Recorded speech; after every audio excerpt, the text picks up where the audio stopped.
নমস্কার। নমস্কার। আমার এই মর্নিং ক্লাসে এসে আপনার কেমন লাগছে? একটু সুস্থ হয়েছে। আপনার নাম? শ্যামল বসু। আপনি কতদিন আগে থেকে রোগে ভুগছেন? এই প্রায় 4-4.5 বছর। এখানে কতদিন ধরে এসছেন? এই এক সপ্তাহ হবে। আপনি এক সপ্তাহে এসে আপনার রেজাল্ট কেমন মনে হচ্ছে? একটু সুস্থ হয়েছে, হাঁটতে পারি। তা কেমন ছিলেন আগে? এখন হাঁটে দেখান একটুখানি, পাবলিকে দেখান হেঁটে। উঠুন আস্তে আস্তে। ওই যা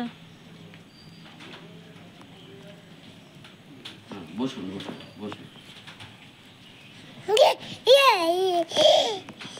আপনার আগে এইটা কিসের রোগ ছিল? স্ট্রোক হয়েছিল?